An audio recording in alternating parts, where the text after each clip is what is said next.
शुरू करो।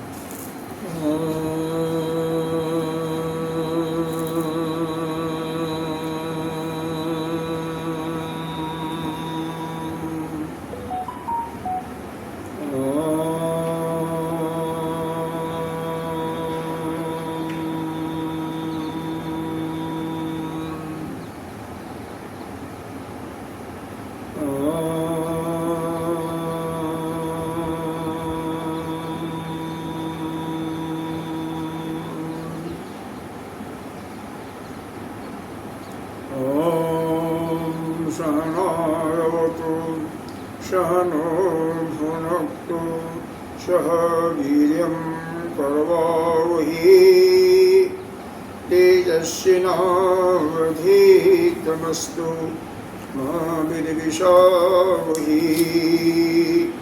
ओम शांति शांति शांति। सच्चिदानंदरूपाय विश्वोत्पत्त्यादिहेतवे तापत्रयविनाशाय श्रीकृष्णाय वयं नमः। नारायणं नमस्कृत्य नरं चैव नरोत्तमं देवीं सरस्वती व्यासं ततो जयमुदीरये। अखण्डमण्डलाकारं व्याप्तं येन चराचरं तत्पदं दर्शितं येन तस्मै श्रीगुरुवे नमः। अज्ञानतिमिरान्धस्य ज्ञानाञ्जनशलाकया चक्षुरुन्मीलितं येन तस्मै श्रीगुरुवे नमः। गुरुर्ब्रह्मा गुरुर्विष्णु गुरुर्देवो महेश्वरः गुरुः साक्षात् परं ब्रह्म तस्मै श्रीगुरुवे नमः। त्वमेव माता च पिता त्वमेव बन्धो च सखा त्वमेव विद्या जगणं त्वमेव सर्वं मम देवदेव।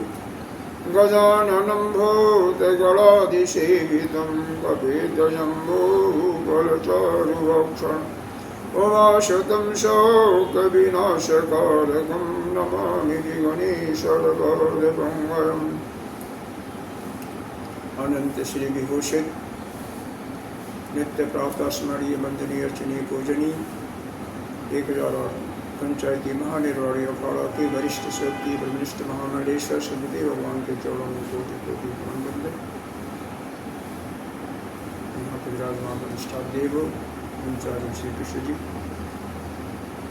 के सभी के अंतःकरण में विराजमान अपस्वरूप परमात्मा को नमन करते हैं, ध्यान करते हैं। ओम पार्थाय प्रतिबोधितां भगवता नारायणेन स्वयं व्यासेन ग्रथितां पुराणमुनिना मध्ये महाभारतम् अद्वैतामृतवर्षिणीं भगवतीम् अष्टादशाध्यायिनीम् अम्ब तामनुसन्धतामि भगवद्गीते भवद्गीतं। नमस्तुते व्यासविशालबुद्धे पुल्लारविन्दाय तवप्रणीत येन तया भारततैलमूला प्रज्वालितो ज्ञानमयो प्रदीपः चाताय प्रोक्तवित्रैक्यपाणये ज्ञानमुद्राय कृष्णाय गीतानन्दलीनं सर्वोपनिषदो गावो प्रोक्ता गोपालनन्दनं सुधीरो वत्स सुधीरभोक्ता दुग्धं गीतामृतं सुधीवसुतं देवं कंसचाणूरमर्दनं देवकी परमानन्दं कृष्णं वन्दे जगद्गुरुं। भीष्मधूरतटा जयरथजलकन्धरनीलोत्पला शैलग्राहवती कृपेणवहनी चरणेन विलोकुला अस्वस्थामविकर्णघोरं दुर्योधनवर्दिनी शोधिराकुलभाण्डैरणनदी कैवर्तकः गीशः पाराशरवच सरोजममलं गीतार्थगन्धोद्गतं नानाकानकेशरं हरिकथासम्बोधनोदितं। लोके सज्जन सर्वदैरहरः पीयमानं मुदा भूयात् भारत भरदवङ्गजं कलिमलिप्रदंसिनाशेयसे मोगं करोति भजलं मङ्गलं भयति गिरिं जतिग्रीवादमहं वन्दे परमानन्दमाधवम् ब्रह्मा वरुणेन्द्ररुद्रमरुतः स्तुवन्ते दिव्यैस्तैः वेदैशाङ्गपदक्रमोपनिषदै गायन्ति यमशानो ज्ञानायवते तद्गतेन मनसा पश्यन्ति यमयोगिन शान्तं न विदुषुरसुरगणो देवाय तस्मै नमः देवाय तस्मै नमः। पीछे हम लोगों ने पढ़ा था कि 3 प्रकार के कर्म होते हैं, एक अनिष्ट, एक इष्ट और एक निष्ठ, यानी शुभ कर्म, अशुभ कर्म और तीसरा निष्कर्म। तीनों के 3 प्रकार के फल भी होते हैं। निष्ठ का मतलब पुण्य काम उसने ज़्यादा किया हुआ है, तो चूँकि उसका जो सुख होता है इस मनुष्य योनि में वो नहीं हो सकता, तो उसके लिए भी अलग जन्म लेना पड़ता है। वो क्या होता है? दैव योनि। दैव योनि में ही जा करके उसका सुख हो सकता है। अनिष्ट ज़्यादा किया हुआ, अनिष्ट कर्म किया हुआ है, यानी पापक कर्म बहुत ज़्यादा इस शरीर से, मनुष्य के शरीर से वह यातनाएं भी, पीड़ाएं भी नहीं भोग सकता, इसीलिए उसको यातना के लिए एक अलग शरीर धारण करना पड़ता है और उसके बाद वह तिर्यक योनि में जाता है। निष्कर्म करने वाला पुनः इसी मनुष्य शरीर में होता है, जहाँ पर पाप पुण्य लगभग बराबर होते हैं। अब इसीलिए क्योंकि बराबर नहीं होता है तो पुण्य ज़्यादा होता है, तो वह मनुष्य ज़्यादा सुखी होता है। पाप कम होता है तो दुख उसको कम उठाना पड़ता है, और जिसका पाप ज़्यादा होता है, पुण्य कम होता है, उसको दुखी आप ज़्यादा देखते हो। जैसा कर्म होता है उसी के अनुसार नीचे से लेकर के उच्च योनि में पैदा भी होता है। योनि तो मनुष्य की है, लेकिन फिर भी कहीं कोई कबाड़ी के यहाँ पैदा हो गया, कोई राजा के यहाँ पे, ये सब पिछले कर्मों का ही फल होता है। तो यहाँ पर अगले श्लोक का संगति लगाया, संगति सब पढ़ लिया था करना, फिर भी अतः परम, अतः माने इसलिए परमार्थ दर्शिन एव अशेष कर्म, अशेष कर्म का मतलब जिसने कर्म पूरा किया, पूर्ण कर्म, सन्नासितम संभवती अविद्या आध्यारोपित्वाद आत्मनि क्रियाकारक फलानाम न तो अज्ञस्य अधिष्ठान आदि। इसमें कहते हैं जो अविद्या से ग्रस्त होता है, कोई भी, क्योंकि जो जन्म लेता है अविद्या से तो ग्रस्त होता ही है, लेकिन ज़्यादा उसमें 3 ही चीज़ होती है ना। क्या होती हैं? अविद्या से वासना होती है, कामना होती है, कामना से कर्म होता है। तो दूसरे रूप में आप कर सकते हैं तो मल, आवरण, मल, विक्षेप और आवरण, ये तो जानते हो ना। यही हमारी ध्यान में भी बाधाएं आती हैं। मल, मल क्या है? पिछले जन्मों का जो संचित कर्म है, अंतःकरण में विराजमान है, उसके कारण ही हम आगे नहीं बढ़ पाते हैं। विक्षेप क्या है?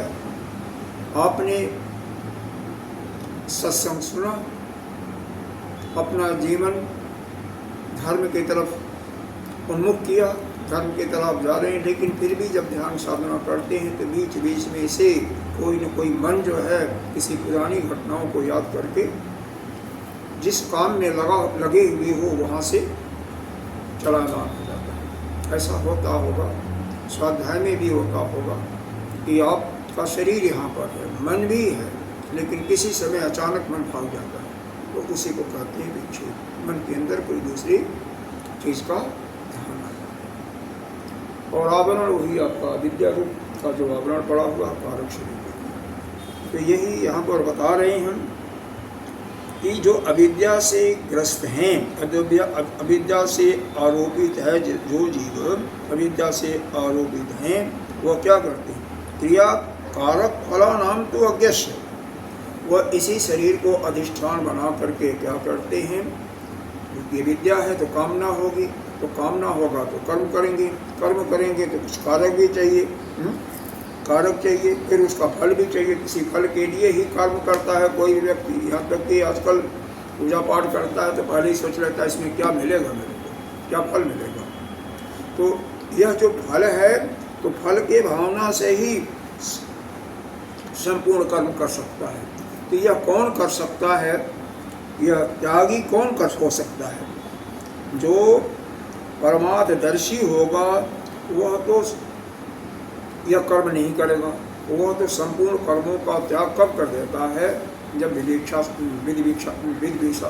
विषा संन्यास लेता है या विद्या संन्यास लेता है, तभी कर्मों का संन्यास कर देता है। ऐसा हम मानते हैं। अगर ऐसा है, सन्यासी है, तो उसके लिए नित्य नैमित्तिक कर्म करना भी आवश्यक नहीं होता है। और अगर नहीं करता भी है तो उसको कोई प्रत्यय नामक जो पाप लगता है, दोष लगता है, उससे भी वो अछूता रहता है, मतलब उसको किसी प्रकार का दोष नहीं लगता है। इसीलिए सन्यासी लोग ज़्यादा सोते हैं ना। हाँ बाबा, हैं सोते हैं। अरे आपको नहीं कह रहा हूँ, सन्यासियों को कह रहा हूँ। साधु लोग क्या करते हैं? खाते हैं, सोते हैं और क्या करते हैं? नहीं तो देखना तो हरिद्वार में देखो, हमने देखा ही होगा। तो यह जो, लेकिन जो अज्ञानी है, अज्ञानी जो है अविद्या से, यानी अज्ञानी अर्थात अविद्या से ग्रस्त हैं, तो वही जो है कामों को, चूँकि वासनाएं उनकी जगती हैं तो उससे कर्म करते हैं, उसमें क्रिया कारक फल आदि का उसमें इस्तेमाल होता है। लेकिन जो ज्ञानी है उनके लिए कोई विशेष कर्म नहीं रहता है, इसलिए वह उससे करने का, यह जो कर्म करने की बात आती है केवल अज्ञानियों के लिए, न कि उन आत्मज्ञानियों के लिए यह नहीं है। चाहे कर्म हो, क्रियाकरण आदि, यह आत्मे में क्रिया कर्तव्य कारक कार्य आत्मेन पश्चात अशेष कर्म संन्यास संभवति। लेकिन कह रहे हैं अशेष कर्म, अशेष माने पूर्ण कर्म। तो जो अज्ञान से ग्रसित हैं, पिछले से आ रहा है, पीछे से आ रहा है, अज्ञस्य अधिष्ठान आदि, तो अज्ञ से जो उस अविद्या से ग्रस्त हैं, तो उनके अंदर कामना है, तो उनके लिए कर्म करना है, तो उसके लिए कारक भी चाहिए, सहायक कारक भी चाहिए। तो वह उनके लिए अशेष कर्म, पूरा कर्म का संन्यास देना, पूरा कर्म का संन्यास कर देना, यानी पूरे कर्मों का, सभी कर्मों का त्याग देना, वह संभव नहीं है, वह संभव नहीं होता है। तद एतद उत्तरे श्लोके दर्शति, जो कि अगले श्लोक में दिखाया जा रहा है। मतलब पूरे कर्मों का संन्यास जो अविद्या से ग्रस्त है वह नहीं कर सकता है, उसको त्याग नहीं सकता है। इसीलिए पीछे कहीं बताया गया था कि उसके लिए तो फल त्याग ही बताया गया है, क्योंकि वह कर्मों का त्याग नहीं कर सकता है। पूर्ण रूप से कर्मों का त्याग केवल सन्यासी ही कर सकता है, जो आत्मविद है, या जो आत्मा की तरफ, आत्मा को, अपनी आत्मा को जानने के लिए इस पराविद्या का अनुसरण करता है, बाकी तो नहीं कर सकता। तो यहाँ पर इसमें बताया जाता है कि 5 प्रकार के करण होते हैं, 5 प्रकार के, एक प्रकार से साधन नहीं कर सकते इसको। जब आप कर्म करते हैं तो 5 चीज़ों का इस्तेमाल होता है, उसी को अगले 14वें श्लोक में बताएंगे। 13वें श्लोक में तो केवल उनका यह बताया गया है कि यह 5 प्रकार के किसी भी कर्म करने के लिए यह जरूरी होते हैं। और यह जो करण होते हैं, ये जो कर्म है, ये इतना, इनको संभालना बहुत मुश्किल होता है, बहुत मुश्किल होता है। इसीलिए इससे अच्छा तो यही होता कि संन्यास कोई ले लो, इसको समझ लो। तो इसीलिए इसको समझने के लिए कि यह जो 5 प्रकार के चीज़ें किसी कर्म के पूर्ण रूप से सिद्धि के लिए बताए जा रहे हैं आगे, उनको संभालना बहुत मुश्किल होता। जैसे घर में ही देख लो, कोई नई बहू आई तो बहू के सामने किसको खुश करना है? सास को भी खुश करना है, पति को तो करना ही है, ससुर को भी खुश करना है, कोई देवर उसको भी खुश करना है, जेठानी है उसको भी करना है, नंद है उसको भी करना। बड़ा मुश्किल हो जाता सबको संभालना, बहुत मुश्किल हो जाता है। व्यवहार में मान लो आप कोई काम कर रहे हो, गाड़ी चला रहे हो, गाड़ी का आसान है, स्कूटर ही चला रहे हो, स्कूटर आप भी चलाते हो। तो पहली बात तो क्या क्या कारण होता है जो आगे बताया जाएगा, उसी के अनुसार मैं बता रहा हूँ। एक तो होता है अधिष्ठान। अधिष्ठान का मतलब क्या है? जिसके बिना काम नहीं किया जा सकता है। तो गाड़ी चलाने वाला कौन होगा? कोई शरीर होगा ना, है? या तो ऑटोमेटिक गाड़ी हो तब भी इसको बैठना तो पड़ेगा, संभालना तो पड़ेगा। तो एक अधिष्ठान हो गया कोई, और फिर एक कोई उसमें कर्ता भी होता है। कर्ता कौन है? कर्ता वही होगा जो सब कुछ जानता है ना, चलाना इत्यादि। अब कोई मान लो जाने ने कैसे गाड़ी चलेगी तो कैसे चलाएगा? नहीं चला सकता ना। तो कर्ता भी होगा, कर्ता वही है, लेकिन वह जीव रूप में कर्ता बना हुआ है ना, शरीर नहीं है उसका कर्ता। वो कर्ता क्या है? उसका शरीर बना हुआ है। फिर कुछ सहायक क्रियाएं चाहिए। सहायक क्रिया क्या होगा उसमें डीजल भी चाहिए, पेट्रोल या डीजल कुछ हो, है? और क्या है? उसके पहिया वैया भी हवा सब ठीक ठाक हो, सब देखना पड़ेगा ना। तो ये सब सहायक कारक के आते हैं। अब फिर आता है फिर उसकी इंद्रियां भी तो ठीक ठाक होनी चाहिए, क्योंकि पैर नहीं ठीक होगा तो कैसे चलेगी गाड़ी? नहीं चलेगी ना। फिर तो पैर या हाथ से हैंडल भी थामना होगा। तो ये भी सब ठीक ठाक होना चाहिए, इंद्रियां भी इसको ठीक ठाक हो। और फिर एक देव आता है। देव का मतलब जो इंद्रियों का देवता होता है, या भगवान की भी कृपा हो। ऐसा नहीं हो कि गाड़ी चला रहा है और बीच में उसका मन खराब हो गया किसी कारण से। मन का कौन देवता? चंद्रमा ही खराब हो गया तो बीच में काम नहीं जाएंगे। तो इस प्रकार से इन 5 चीज़ों का ठीक ठाक होना जरूरी है। अगले श्लोक में बताएंगे कौन कौन 5 चीजें हैं। नाम सुन लो, क्योंकि ये याद भी करना चाहिए। पहला है अधिष्ठान, दूसरा है कर्ता, तीसरा है कौन? करण, भाई इंद्रियां, करण या जो सहायक जो चीज़ें इसमें इस्तेमाल होती हैं किसी चीज़ में। और चौथा क्या है? चौथा जी इसकी चेष्टा भी करनी चाहिए, विचार तो हो ठीक ठाक। जैसे मान लो सब्जी बनाते हो तो सब्जी में पता ही नहीं हो कि कब से तेल कितना डालना है, कितना नमक डालना है, कितना वो डालना है, तो गड़बड़ हो जाएगा। एक कौन बता रहा था, कोई बता रहे थे कि एक नया आदमी था, मेरे पास एक बताया था, किसी से ध्यान नहीं आ रहा, कि वह भोजन बनाने के लिए गुरु ने शिष्य को कहा। शिष्य भोजन बनाने के लिए गया तो सही, सब्जी वब्जी बहुत अच्छी तरीके से काटा, सफाई से काटा। कुकर था, कुकर को पहले सब्जी से भर दिया, तेल नहीं डाला। बाद में पीपा खोला और पीपा से तेल डालने लगा। तब गुरुदेव कहते हैं, अरे क्या कर रहा भाई तू? हाँ, वो भी देख रहे थे क्या कर रहा है, कैसे बना रहा है। तो कहता है, गुरुदेव सब्जी बना। कैसे बनाते हैं? पहले ऐसा है कि पहले तो तेल को निकाल, सब्जी पहले तेल को गरम कर, थोड़ा सा तेल डालो, कुछ तड़का लगा, फिर जब वो जलने लगे पूरा लाल हो जाए तब फिर उसको सब्जी डालो। या टमाटर वगैरह हो तो उसको पहले तल करके इसकी वो बना लो, तरी बना लो, जैसे भी बना लो। तो बिना जाने कर्म करने के लिए भी ज्ञान भी आवश्यक है। कर्म करने के लिए ज्ञान भी आवश्यक है।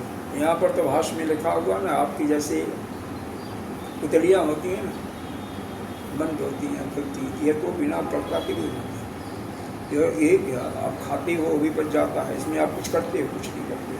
सांस लेते हो उसमें आप कुछ नहीं करते हो। तो इस प्रकार से इनकी भी जरूरत है, चेष्टाओं की भी, और इनके देवताओं को। देवता यहाँ पर बताया इंद्रियों के ही देवता हैं। तो 10 इंद्रियों के या 14 के देवता भी हमें याद रहना चाहिए। जैसे श्रोत इंद्रिय का देवता कौन है? दिख। 10 दिशाएं देवता है। दूसरा आता त्वक। त्वक का देवता कौन सा? वायु। उसके बाद आता है नेत्र। अग्नि। नेत्र का सूर्य। तो सवेरे सवेरे आया था, उसमें दूसरे पर्पज में आया था, देवता नहीं आता, लेकिन वह आया था। वह पुरुष जो है यह नेत्र में ही रहता है, आया था ना। एक मन में रहता कौन? वैश्य विश्व जो है उसके लिए आया था, लेकिन वहाँ पर उसके लिए आया था, लेकिन अग्नि के नेत्र का देवता सूर्य, क्योंकि सूर्य ही सभी तरफ देखता है। और क्या है? तीसरा हो गया। चौथा रचना। रचना का देवता वरुण। 5वां घ्राण का अश्विनी कुमार। अश्विनी कुमार जो देवताओं के भी बहते हैं। उसके बाद कर्मेंद्रियों के। अब यहाँ पर वाणी का देवता है अग्नि। वाणी पहली कर्मेंद्रिय वाणी है इसका देवता। दूसरा वाणी का देवता इंद्र। तीसरा पैर का देवता विष्णु। चौथा वायु यमराज है। और 5वां अंतिम जो है उपस्थ। उपस्थ का यमराज है और वायु का शायद काम देवता है। नहीं ठीक बताया। उपस्थ इसको कहते हैं जनेंद्रिय को, तो इसका है प्रजापति। प्रजापति है सृष्टि को बताने वाला प्रजापति है। मन का से चंद्रमा, चित्त का वासुदेव, बुद्धि का ब्रह्मा, और रुद्र है आपका। तो खैर ये देवता भी ठीक ठाक है। वैसे भी यहाँ पर तो यह है, लेकिन एक किसान का उदाहरण देखो दृष्टांत। किसान खेत में कुछ बोएगा तभी तो मिलेगा, तो कैसे चाहिए उसके लिए? अधिष्ठान उसका क्या होगा? किसान के सापेक्ष में उसके अपेक्षा के देखें तो अधिष्ठान क्या होगा? जमीन होगा। उसके पास जमीन होनी चाहिए। कर्ता कौन होगा? किसान स्वयं होगा ना। भाई उसका कर्ता तो वही हुआ, वही करेगा। तीसरा करण में क्या होगा? वहाँ पर करण में तो या ट्रैक्टर हो या हल हो, औड़ा भी चाहिए, बाद में काटने के लिए थ्रेसर मशीन चाहिए, बहुत कुछ करण में बहुत आता है। पंपिंग सेट पानी के लिए भी चाहिए, खाद पानी सब इसमें आ जाएगा। चौथा जो चेष्टा है, अरे भाई वो अपने हाथ पैर से करे भी तो सही। ट्रैक्टर को जोते, कौन आरी कोड़े, बीज को बोवे, ये सब आ जाएगा नहीं आ जाएगा। और 5वां जो देव है, वहाँ पर तो देव आएगा आपका। मान लो पानी बोया, ओला पड़ गया, और दूसरे दिन पानी बरस गया रात को ही, वो बीज क्या होगा? सब खराब हो जाएगा। तो देवताओं की भी सहायता चाहिए। इसीलिए गीता जी ने बताया है, देवा भावतेन ते देवा भावयन्तुः परस्परम भावयन्तः श्रेयः परमम एवाप्यशन्ति। परस्पर देवता और यह जो प्राणी हैं, दोनों को आपस में सहयोग करना चाहिए। मनुष्य देवताओं को खुश रखें। कैसे? यज्ञ के द्वारा तो देवता लोग जो भी है समय समय पर बारिश देंगे, धूप देंगे, वायु तो चलती रहती है, यह सब सारे काम वो करते रहेंगे। तो हर जगह इन 5 चीज़ों की आवश्यकता होती है। वही चीज़ यहाँ पर बता रहे हैं। हे महाबाहो, हे अर्जुन, कारणानि निबोध में। कारणान मतलब इस किसी भी कार्य के संपादन करने के लिए हम 5 कारणों की बात करेंगे। कौन कौन? सांख्य कृतांते, कृत अंते, कृत माने कर्म होता है, कर्म, और अंते कर्म की जहाँ समाप्ति होती है। सांख्य का मतलब सांख्य योग यहाँ पर नहीं है, वो जो कपिल मुनि का है वो दर्शन नहीं, यहाँ पर वेद का ही है, वेद का ही है। तो वेद में ही जहाँ पर ज्ञान दिया हुआ है, जहाँ पर ज्ञान बताते हैं, उसी ज्ञान के जहाँ पर कर्म का अंत हो जाता है वहाँ पर ज्ञान की चर्चा होती है। उसी में यह जैसे कर्म अंत होता है उसी में इन 5 चीज़ों को प्रोक्तानी बताया गया है। सिद्धे सल कारण, सभी कर्मों की सिद्धि केवल इन 5 हेतुओं से होती है। और इन 5 में से किसी को कोई भी ठीक ठाक ना हो तो कर्म की सिद्धि नहीं होगी। ठीक है। और इन 5 को संभालना बहुत मुश्किल है। अब यह क्यों बताया जा रहा है इसमें सुनो। बचाने का मुख्य हेतु यही है, क्योंकि ये 5 को संभालना मुश्किल होता है। अरे भाई, अधिष्ठान की जरूरत है, शरीर को संभालना मुश्किल नहीं है। शरीर को भी अधिष्ठान लेते हैं तो मुश्किल है। शरीर हमेशा जवाब दे देता है। जब मर्जी होता है बुखार आ जाता है, जब मर्जी होती खांसी आ जाएगी, जब मर्जी होगा जुकाम आएगा। आप संभाल नहीं सकते हो। और फिर कारण मान लो मार्केट में डीजल या पेट्रोल ही नहीं मिल रहा, क्या करो? बड़ा मुश्किल हो जाता है। कई बार ऐसा हो जाता है मिल ही नहीं रहा। कई बार कोई मैकेनिक नहीं मिलता, खुद नहीं जान रहे हो तो जब पंपिंग सेट बिगड़ गया, प्रेशर बिगड़ गया तो कैसे ठीक करोगे? तो जानो तो ठीक है। बड़ी समस्याएं आती हैं। आप कहीं फसल काट करके आया, अन्न भी निकल गया, उसी पर बहुत इतना तेज़ बारिश आया कि आप कुछ भी नहीं कर सकते, उठा भी नहीं सकते। एक बैग आ गया तो सब खराब हो गया।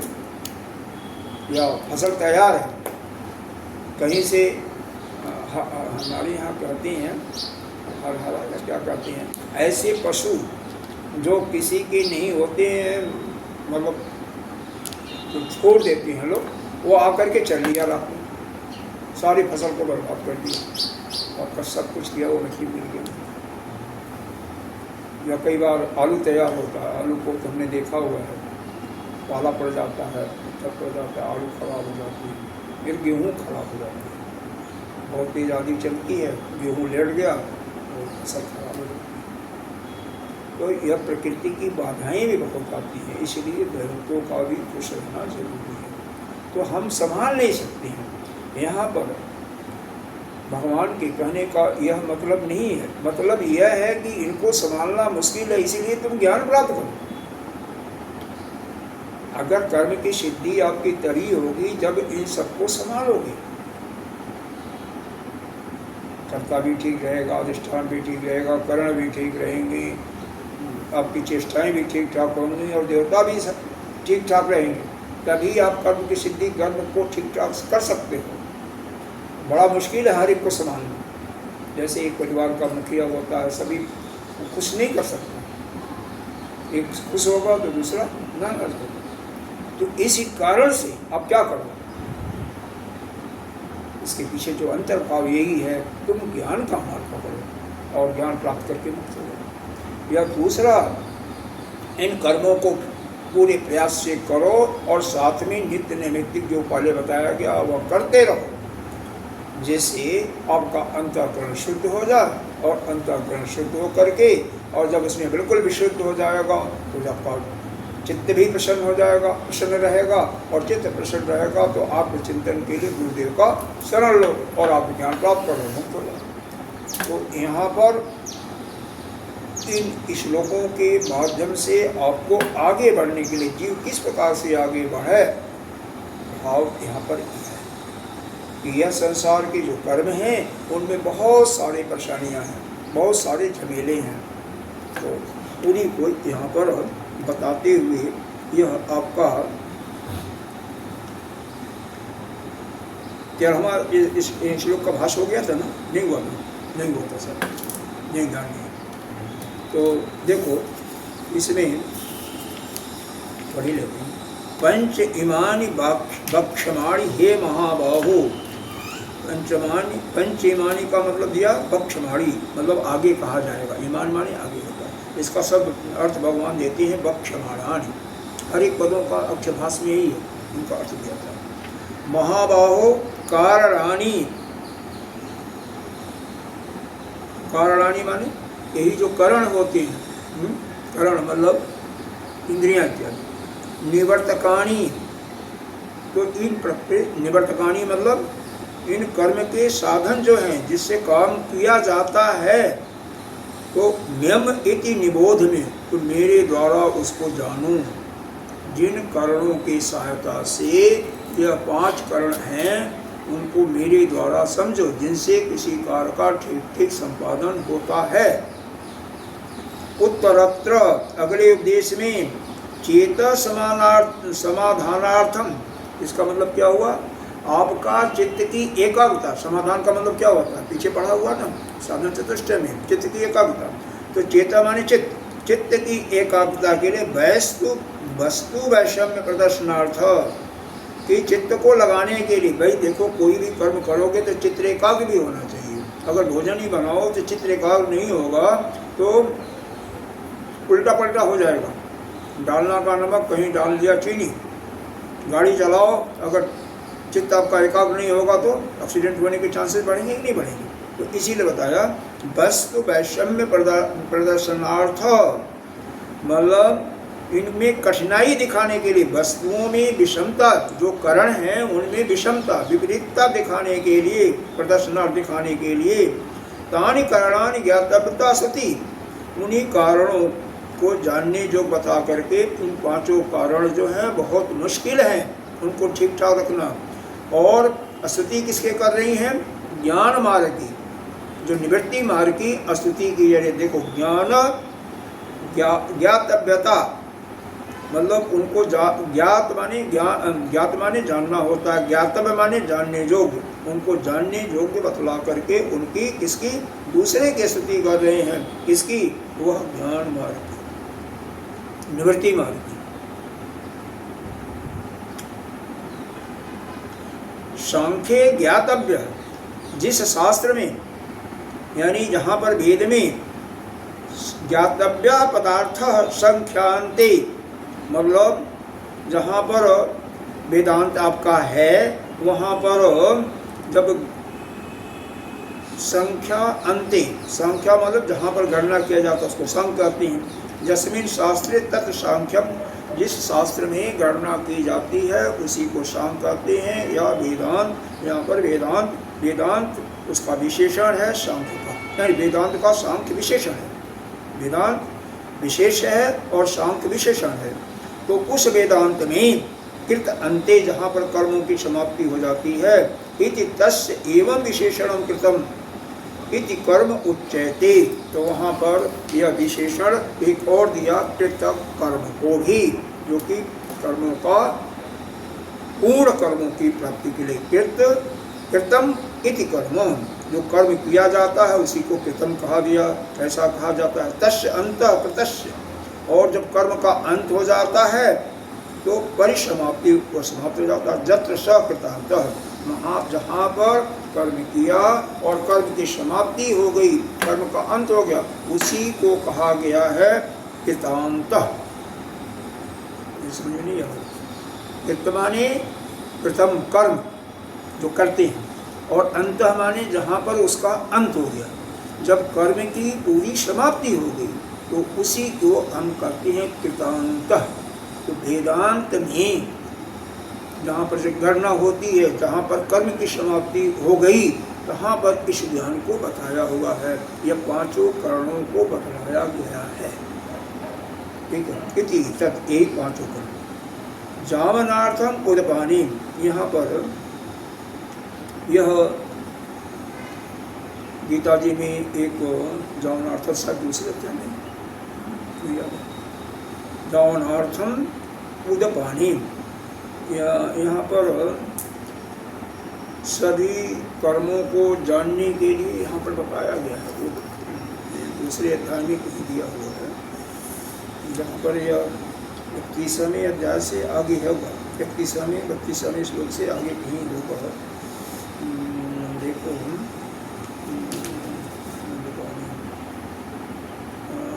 देखो 46वां श्लोक है, 46वां श्लोक इसको देखिए, ठीक है, नहीं सभी समझ में आएगा ना। जावान अर्थ उदपाने सर्वतः संपुल तोदके तामन सर्वेश वेदेश ब्राह्मणस्य बीजानतः, ये चीज है ना, ये चीज जावान अर्थ उदपाने। तो यहाँ पर क्या है, जहाँ पर मान लो आपको तालाब हो, बड़ा सा तालाब मिल गया, तो छोटे जो क्या कहते हैं, बड़वा कहते हैं, छोटी पोखरी का, उसकी कोई नहीं ज़रूरत होती, उसके पास कोई नहीं जाएगा, उसको कोई मतलब नहीं होता है। जामन अर्थ है उत्पानी, पानी पीने के लिए वो बड़े तालाब में ही जाएगा ना, लेकिन बड़ा तालाब ना हो, नदी ना हो, तब छोटे में कोई जाता है। क्यों?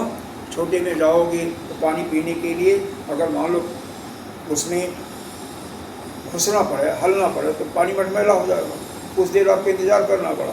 अब मान लो आप स्नान भी करो, तो फिर कुछ देर स्नान करने के बाद अगर पानी पियोगे, मटमैला हो जाएगा, तो पानी शांत होगा तभी पी सकते हो। हर एक काम बारी बारी से करना पड़ेगा। और बड़ा कोई तालाब है, नदी है, तो सब काम आपको साथ साथ करना पड़ेगा। पानी साफ ही रहता है, चाहे नहा लो, पानी पी लो, सब कुछ कर लो। तो कोई बड़ा चीज़ होता है तो वह मिल जाता है, तो छोटे चीज़ के प्रति कोई नहीं जाता है। तो यहाँ पर भी यही बताया गया है, चूँकि वह ज्ञान मार्ग है, उसमें कठिनाई कम है, तो उसलिए वह निवृत्ति मार्ग क्या कहते हैं उसको, ज्ञान मार्ग, उसको पकड़ो, इसके लिए नहीं। और कर्म मार्ग में बहुत सारी झमेले हैं, क्योंकि उसमें इन पांचों कर्मों को ठीक ठाक रखना और सबको संभालना बड़ा मुश्किल होता है। इतने आसानी से कर्म की सिद्धि नहीं होती है। इसीलिए यह यहाँ पर भाष्यकार का कहना है, भगवान ने तो बोला ही है कि इनको करने के लिए निवृत्ति दर्शयति, निवृत्ति मार्ग को दर्शाया गया, भाषण दिया लास्ट पैरा के पहले पैरा में। इति आत्मज्ञाने संज्ञाते, आत्मज्ञान की प्राप्ति के लिए सर्व कर्मणाम निवृत्ति, सभी कर्मों को निवृत्त के लिए, सभी कर्मों को समाप्त पर निवृत्ति मार्ग दिखाया गया है। यानी निवृत्ति मार्ग को पकड़ने के लिए उसमें लक्ष्य दिया गया है।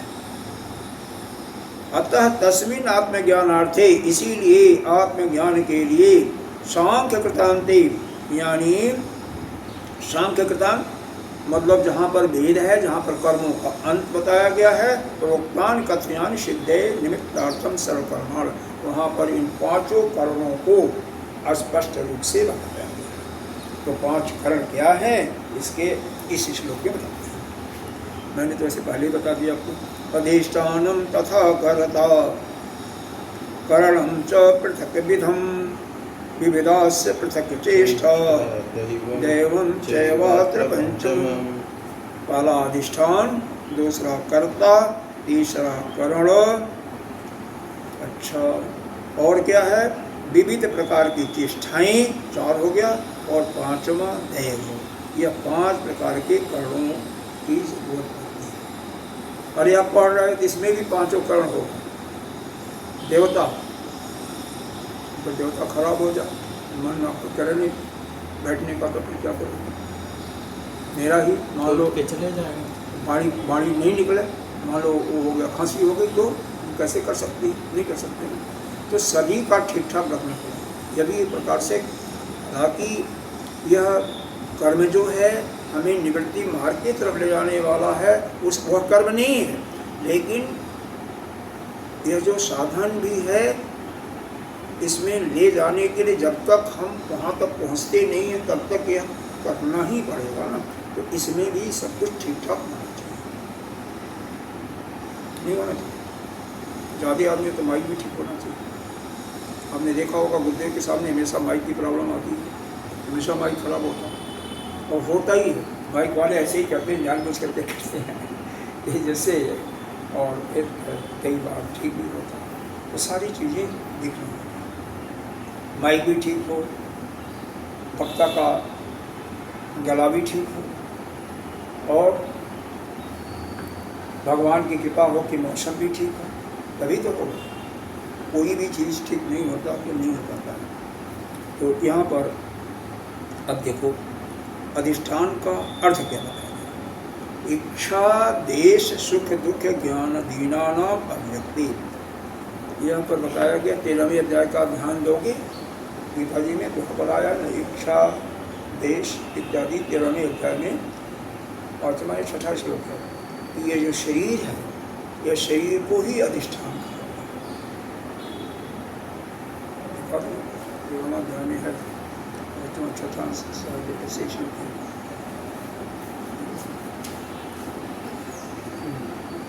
में हाँ, इच्छा देश सुखम दुखम संघात चेतना धृति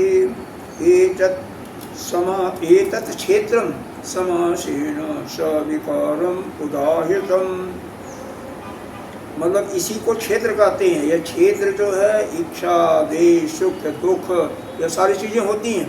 और इसी को ऊपर वाले लाइन में सबसे पहला श्लोक, इदम शरीरम कौन्तेय क्षेत्रम अधिवेति। ये जो शरीर ही ये क्षेत्र है, तो क्या हुआ? अधिष्ठान क्या हुआ? यह शरीर ही अधिष्ठान। क्षेत्र में यह सब होता है क्या? इच्छा देश सुख दुख किसमें होता? शरीर में ही होता है। और यही अधिष्ठान है। तो शरीर ही अधिष्ठान है। इसी चीज को यहाँ पर बताने के लिए यह सब सारा है। ये शरीर ही अधिष्ठान है। कर्ता, कर्ता कौन है? जो इसका इच्छा हुआ, कोई द्वेष हुआ, सुख हुआ, इसको दुख हुआ, इसको जो भोगने वाला कौन है? जो अविद्या से ग्रस्त होकर के वो जो आत्मा ही है, या उसका प्रतिबिंब है, जो जीव बना है, जो इस शरीर से तादात्म्य करके भोगना है। या दूसरे शब्दों में आप जीव ही जो है वह क्या है? करता है। करने वाला तो ही है ना।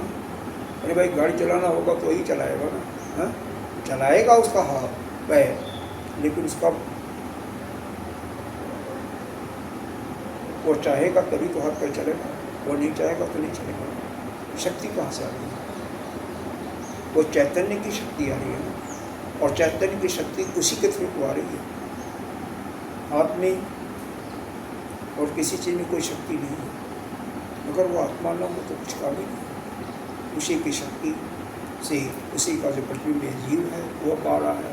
तो वो अंतःकरण को, बुद्धि को दे रहा, बुद्धि मन को, मन इंद्रिय को, और इंद्रिय के वस्तु को प्रकाश कर। ये तो जानते होंगे। और कर्ता हो गया मान लो जी, तो करण क्या है? जितनी भी इंद्रियां हैं या किसी अन्य काम हो, व्यवहारिक क्षेत्र में जितनी भी चीज़ें उसमें इस्तेमाल होती हैं सभी करण। जैसे हमने खेती का उदाहरण दिया, खाना पकाने का दिया, तो उसमें मसाला सब्जी सब करण के रूप में आती है। मिर्च मसाला सब कुछ, स्टोव भी आता है, गैस भी आता है, सब कुछ आता है। कहीं भी जिसमें कुकर होता है वो भी आएगा, सब बिना उसके नहीं काम चलेगा। तो सारी चीज़ें वो करण। और क्या यहाँ पर लिखा हुआ है जो करण के लिए भी,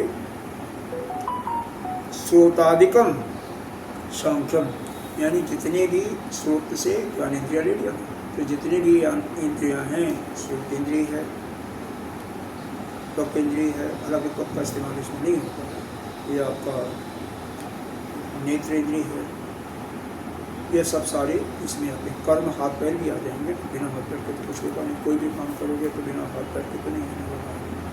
ये प्रकार से 4 इंद्रियां इसमें काम करती हैं, लोक ज्ञान की और लोक ज्ञान की। खाओगे तो रसना इंद्रिया होगा, गंध सूंघोगे तो यह इंद्रिया आएगी, नहीं तो नहीं आएगी। और विविधाचा पृथक चेष्ट वायवीय, तो बहुत से ऐसे प्राण अपान उद्यान यहाँ पर लिखा था, प्राण अपान ध्यान।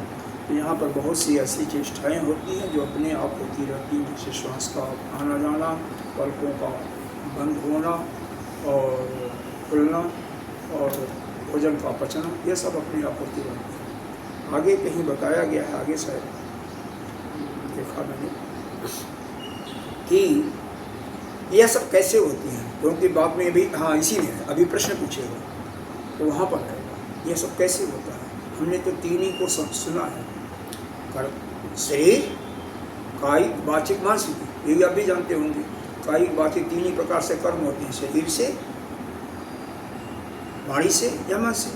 तीन ही से पाप भी होते हैं, 10 प्रकार के पापों की जहाँ पर गिनती हुआ है, और कहीं से नहीं होती, इन्हीं तीनों से होती है। तो बाकी करण की क्या जरूरत है? वो कह रहा है तो उसमें जो देव को लगा दिया और वह जो विविध चेष्टाओं, उनकी क्या जरूरत है? तीन ही से तो हो जाता है, शरीर से हो जाता। अधिष्ठान हमने शरीर को लिया, ठीक है, कर्ता के रूप में मन और वाणी, बस, और क्या, बाकी किसी की जरूरत नहीं होती, इन्हीं से सारा काम होता है। तो भगवान भाष्कर आगे बताएंगे, अगले श्लोक में ही बताएंगे कि ऐसा है कि पिछले कहीं जन्म में आपने ऐसा कर्म किया होगा जिसके फल स्वरूप वहाँ पर करता रहे होंगे, जिसके फल स्वरूप ये आपका भोजन अपने आप ही पचता है। हालांकि शास्त्र में लिखा हुआ तो आपको मानना पड़ेगा। आपकी पुतलियाँ खुलती हैं, बंद होती हैं, श्वास बिना आपके आती और जाती है, आप बिल्कुल ध्यान नहीं देते हैं, सो जाते हैं, कभी सांस आ रही है, जा रही है, बंद हो जाए तो नाम नाम सत्य हो जाएगा, नहीं होगा। तो सारे काम जो ये हो रहे हैं स्वतः स्वाभाविक से, बिना किसी के सहारे, या पिछले जन्मों के आपका कर्मों का ही फल है, तो उसके अनुसार ये ऐसा बताया कि अभी आती है इसी में दैवम च अत्र एतु चतुर्ष पंचम पंचानां पूर्णम आदित्यादि चक्षु आदि अनुग्राहकम। पांचवा संख्या को पूर्ण करने वाला क्या है? देव है। और देव क्या है? सभी इंद्रियों के देवता हैं, चक्षु इत्यादि। आदित्य, यहाँ पर आदित्य आदि, आदित्य चक्षु का देवता आदित्य होता है, इसलिए आदित्य आदि को बता दिया, आगे चक्षु भी लिख दिया। तो ये पांचों करण तो हमें याद होना चाहिए, किसी से समझाना तो नहीं, इनके सारे सोता है, बहुत लंबा प्रोसेस है, इनको सबको संभालना नहीं मुश्किल होता है। जैसे घर को संभालना सबको नहीं कोई खुश करता है, आपस में होता नहीं। कोई भी परिवार है, जितना लंबा फैमिली होगी उतना ही सारी परेशानी किसको आती है? जो उसको संभालने वाला होता है उसको। जितना बड़ा होगा आपका उतना ही उसको झेलना होगा जो उसका मुखिया होगा।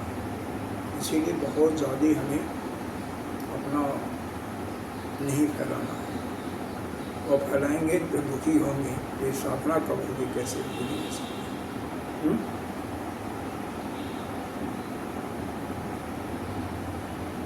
तो अगला देखो, शरीर वांग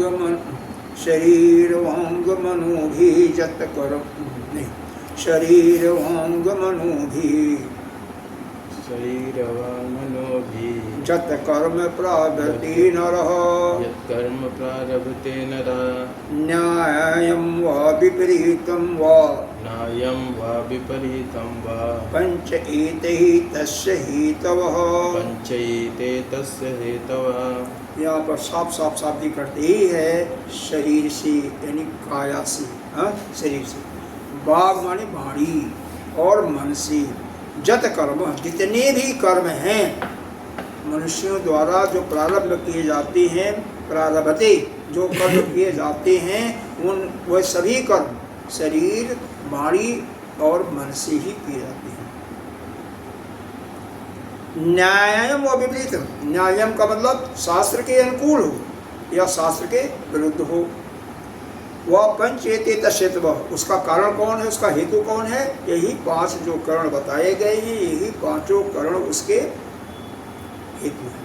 बिना इन 5 करणों के कोई भी काम न शरीर से हो सकता, न मन से हो सकता, न वाणी से हो सकता।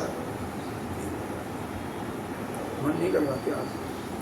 कुछ गड़बड़ तो नहीं लग रहा? कुछ है गले में दर्द है, गले में, इसीलिए गले में दर्द गलाना करना पड़ता है। दही का खाना बंद, इसीलिए तो शांत है। दही का खाना बंद। कड़ी मैंने बोला था ये दर्द, अभी तुम्हारे साथ मैं भी खाया, ये दर्द। कोई नहीं, हो जाएगा ठीक। अभी खा लेंगे दवाई पैरासीटामोल। वो तो रखा हुआ है। पैरासीटामोल खा सकते हैं ना? नहीं, पैरासीटामोल से बुखार होगा तो बुखार होगा या शरीर में वैसे दर्द होगा? शरीर में यही तो दर्द है काफ़ी, वो तो गले अंदर का से है। चुभ सा रहा। वो तो गरारा करने से नमक डाल करके ज़्यादा बोला नहीं जाता। अब देखो इसका भास देख लो, बस खत्म करते इसको। शरीर वांग मनो भी, इसका अर्थ दिया जत कर्म त्रिभी एते प्रारब्धे निवर्तयति नरो न्यायम व धर्मम शास्त्रीयम विपरीतम व शास्त्रीयम अधर्मम।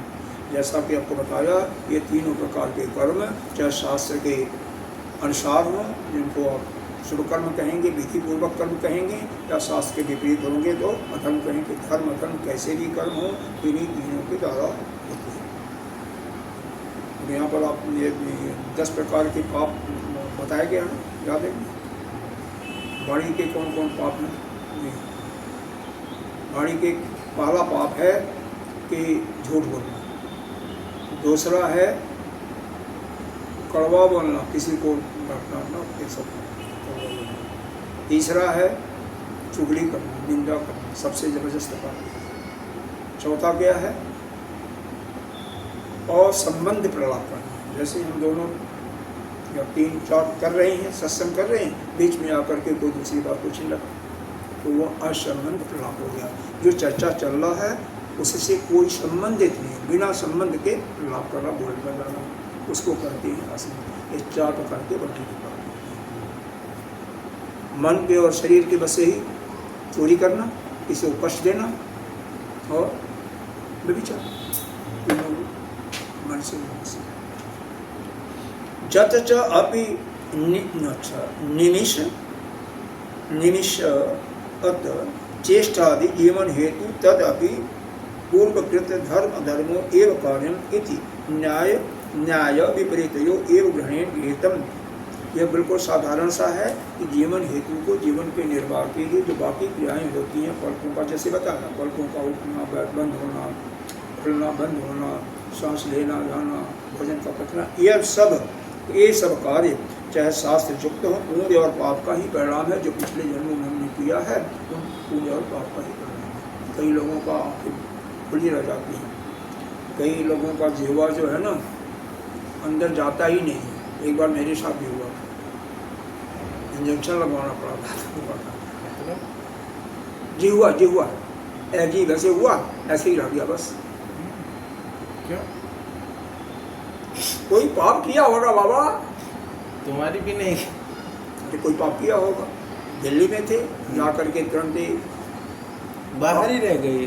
बाहर ही रह गई, बाहर ही लटक गया था, मतलब बंद नहीं हुआ, या बाहर लटका था दांत में कहीं, मतलब अटक गया था।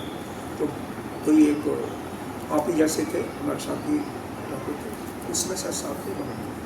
तो उन्होंने ही तुरंत ही अपना ले गए हॉस्पिटल और एक इंजेक्शन ठोक दिया डॉक्टर ने जीभ में। इंजेक्शन तो मेरे पास पुट्ठी पर लगाया था, पुट्ठी पर लगाया, मेरे को ध्यान है, अरे उस समय मैं युवक था। अच्छा, लगा दिया, उसके 10 मिनट के बाद कहा जाओ, जीभ भी अंदर चली गई, बाकी सब ठीक हो गया, दवा भी नहीं लेना पड़ा, हमने खाया भी। पूरी जीभ बाहर आ गई थी। हाँ, ऐसे ही हो जाता। काली जी काली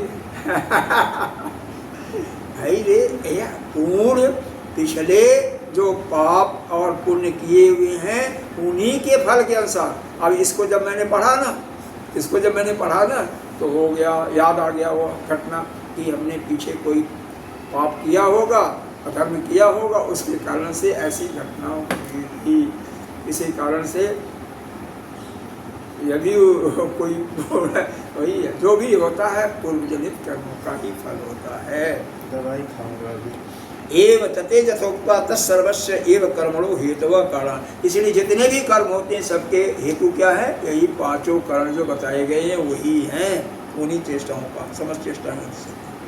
अब प्रश्न पूछा, ननु अधिष्ठान आदीनि सर्वकर्मणानां कारणानि कथम उच्यते शरीर वांग मनोभी कर प्रारब्धते। कह रहा है कि सारे कर्म जो है शरीर से, मन से और वाणी से होते हैं, तो अब 5 कारण क्यों बता रहे हो? दो करण तो आपने फालतू बता दिया। दो की जरूरत कैसे कहा जाता है आपका कि अधिष्ठान भी है और चेष्टा इत्यादि भी है, जबकि कार्य केवल दो ही से होता है। देवता कहाँ से आ गए, ऐसा पूछना पूछा। तो भाष्यकार यहाँ पर क्या देते हैं, न एष दोष, इसमें कोई दोष नहीं है बच्चों, ये बिल्कुल हम ठीक कह रहे हैं। क्यों, विधि प्रतिषेध लक्षणम सर्व कर्मम, चाहे विधि के अनुसार हो, शास्त्र के अनुकूल, या प्रतिषेध शास्त्र ने जो मना किया उसके अनुसार विपरीत कर्म हो, सभी लक्षण सर्व कर्म शरीर आदि त्रय प्रधानम, इन सभी कर्म तीन चीजें जो प्रधान हैं शरीर करने के लिए, सभी कर्मों को करने के लिए आपका शरीर, काया, वाणी और मन, यह प्रधान है इसमें, बाकी को इसीलिए वहाँ पर ये तीन की बात किया गया है कि सभी कर्म चाहे पाप हो चाहे पुण्य हो केवल शरीर या मन या वाणी से प्रतिपादित की जाती है, क्योंकि यह तीन मुख्य, बिना इनके तीन के वो कार्य नहीं हो सकता। आगे देखो, तथा दर्शन श्रवण आदि च जीवन लक्षणम त्रिधा एव राशि कृतम उच्यते, तथा देखना सुनना और जो जीवन के रहने के लिए जो शिष्टाएँ होती हैं उसी कर्मों का अंगभूत है, उसी का। अब आँख वगैरह क्या है, शरीर का ही तो भाग है ना, प्राण सूक्ष्म शरीर का भाग है ना, तो भाई काया का दिया गया, शरीर का दिया, तो सब कुछ उसी के अंदर आ गया। जितनी भी चेष्टाएं होती हैं स्वाभाविक हो चाहे विधि के अनुसार हो या विपरीत हो, वह सब शरीर के अंदर आ गया। शरीर आद्वितीय आरब्ध, इसीलिए सभी कर्म यह शरीर मन और वाणी से होते हैं ऐसा कहा गया है, क्योंकि जितने भी करण हैं वह सब शरीर से आ जाते हैं, केवल एक देह वचन, बाकी तो सब हो गया। फल काले भी तत्प्रधान, फल के प्राप्ति में भी यही तीन होते हैं, क्योंकि जितना भी भोग होता है किससे भोगते हो, भोग जो भी भोगते हो किससे भोगते हो, अरे भैया शरीर से हाथ से ही तो भोगते हो, यह अंतःकरण ही तो उसका रस लेता है, रचना लेती है ना, तो सब कुछ काम जो हम भोगते भी हैं इन्हीं तीनों के द्वारा ही भोगा भी जाता है। हम करते भी इन्हीं के द्वारा और भोगते भी इन्हीं के द्वारा, इसीलिए यही तीन प्रधान है, इसीलिए इन तीनों का ही नाम लिया गया है। वहाँ पर लिया गया था, इसमें कोई दोष नहीं है। और यहाँ पर चाहे पुण्य काम हो पाप कर्म हो, यह जो आप कह रहे हो ना, पलकों का उठना जाना इत्यादि, यह जो ऊपर बताया गया है यह सब शरीर के ही अंग हैं, इसलिए इसमें कोई दोष नहीं है। आगे देखो, बस हो गया। तत्प्रधाने भुजयते इत पंचानाम एवं हेतु न भेजते, इसलिए पांचों प्रकार के जो हेतु हैं जो ऊपर बताए गए हैं, हाँ बस हो गया, पांचों प्रकार के जो हेतु हैं वह सब ठीक हैं जो बताया गया। कौन, उन्हें दोबारा एक बार सुन लें, अधिष्ठान, कोई भी कर्म करेंगे तो अधिष्ठान का होना जरूरी है। हम जैसे मान लो गाड़ी चलाना हो तो गाड़ी का होना जरूरी नहीं है, नहीं होगा तो क्या चलोगे, वही अधिष्ठान तो वहाँ पर गाड़ी हो गया ना। अच्छा, फिर कर्ता भी होना कोई चाहिए, करने वाला भी होना चाहिए कोई। तीसरा करण भी होना चाहिए, जितने भी सहायक कार्य उसमें चीज़ें लगती हैं सभी होना चाहिए। यहाँ पर तो कर्ता इत्यादि आध्यात्मिक कार्यों के लिए, इस कार्य के लिए बताया गया जो मन शरीर से होता है, बाकी तो दुनिया भर किया जाएगा व्यवहार में। और चौथा इनकी चेष्टाएँ, पांचवा दैव, मतलब ऊपर वाले की भी योद्धाओं की भी वो भी ठीक ठाक होना चाहिए, इसीलिए प्रतिभान पर भी करते होना चाहिए, इसीलिए इसका ये पांच चीज़ें अधिष्ठान, कर्ता, करण, विविध चेष्टाएँ और पांचवा क्या है दैव, इनको भूलना नहीं चाहिए। कोई भी कर्म होगा इन पांचों हेतुओं की आवश्यकता है, बिना इसके कोई भी कार्य ठीक रूप से कार्य की सिद्धि नहीं होती। कैसे होता है कार्य ठीक नहीं होता, इन पांचों को ठीक ठाक रखना बहुत मुश्किल है, इसीलिए ज्ञान मार्ग श्रेष्ठ बताया गया। आप ज्ञान को और कुछ पूछना तो नहीं है। पूर्णमदः पूर्णमिदं पूर्णात् पूर्णस्य उच्यते पूर्णस्य पूर्णमादाय पूर्णमेवावशिष्यते।